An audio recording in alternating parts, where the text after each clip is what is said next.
So something I've noticed standing here on the corner of Westheimer and whatever the hell this Walnut Bend,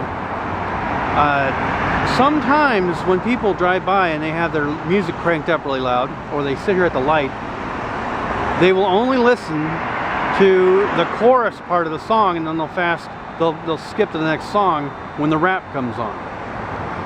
In other words, they only want to listen to the music and not the rap. So maybe there's hope for civilization yet. Down this name on YouTube. Chuck Yeager flew the X-1 and broke the sound barrier in 1947. The cockpit or flight deck of that X-1 was designed to withstand all kinds of bad stuff happening.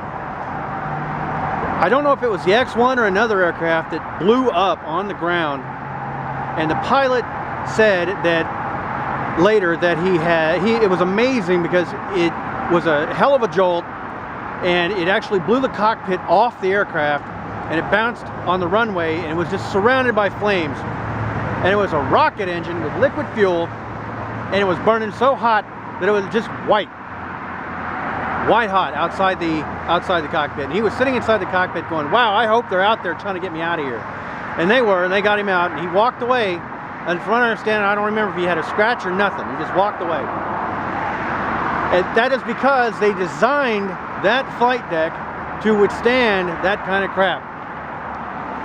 What I have here is a really crappy phone from Virgin Mobile.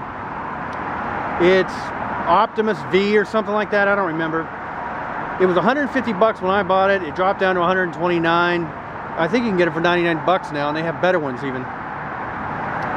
But a friend of mine constantly complains about this phone because he has the same one, about how bad the battery is. The battery runs out in a day. I have to turn the brightness down. You see it's not very bright. I turn the brightness down. I go through all the tricks of only using the Wi-Fi when I have to. I've gone through and installed the apps to keep it from battery from going down, and I still have to charge it every single day. So my point here is they could have designed this phone to have a bigger battery. Not even a better battery, just a bigger one, and they didn't, because that's what's sold. It's all a matter of what you need. They over-designed that cockpit to withstand being blown, blown to smithereens, and yet the pilot walked away. And they designed this phone with a very specific battery in it because that's what their criteria was.